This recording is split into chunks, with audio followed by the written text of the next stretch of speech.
Hey all, Mr. Kelsey here. Wanted to take a second and kind of walk y'all through what I was expecting for today's work. First thing I wanted to point out, work's going to be in modules this week. We're actually going to be starting on a little like book study or a book club. The book that we're going to be doing is called House on Mango Street. But aside from that, the normal stuff, your weekly do nows here.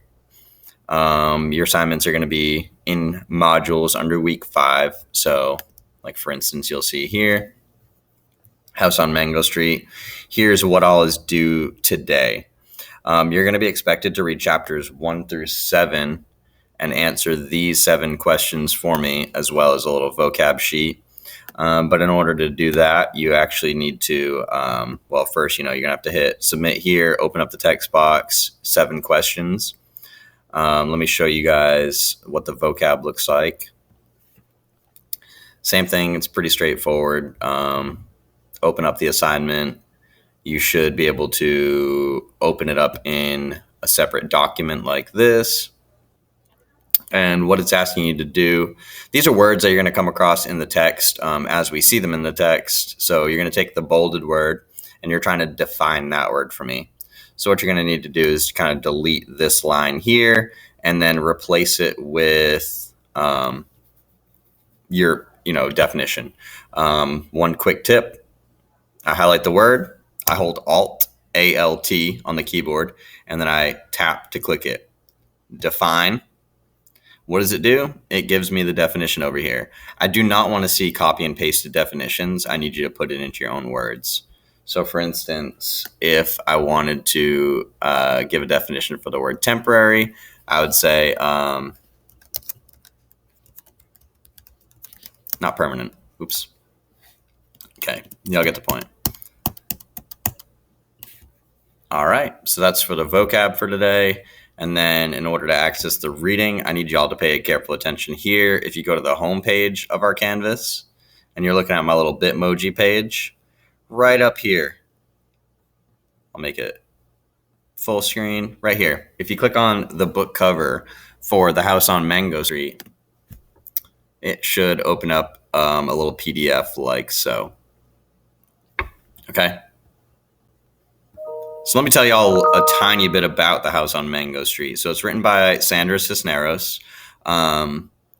So the book is like a coming of age story. So it's about a character who is in their early teenage years.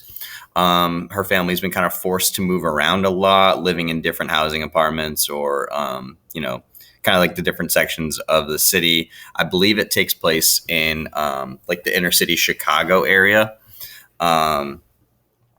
So the style of the story is it's written in vignette style, which means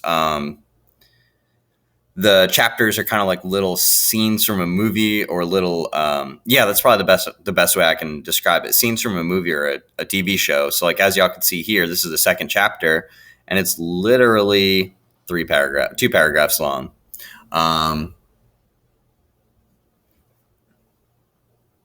Sorry. So it kind of changes pace kind of quickly. So like this first chapter, kind of goes on to describe a little bit about the house on Mango Street and how she feels about it, like the narrator. But then the second chapter isn't necessarily connected 100% like chronologically. It kind of paints a different picture for the reader here. So that's kind of why I enjoy this book, is because the vignette style makes it so not any one chapter is like a real drag to read or anything like that. It changes pace kind of quickly.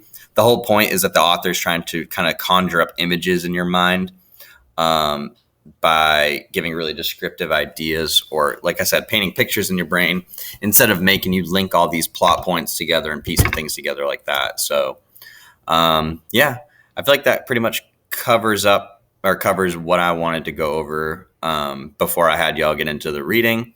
But for today, I would just like y'all to read the first 7 chapters. So that would bring us to 2, 3, 4, 5, 6, and 7. So y'all are going to read through laughter. All right.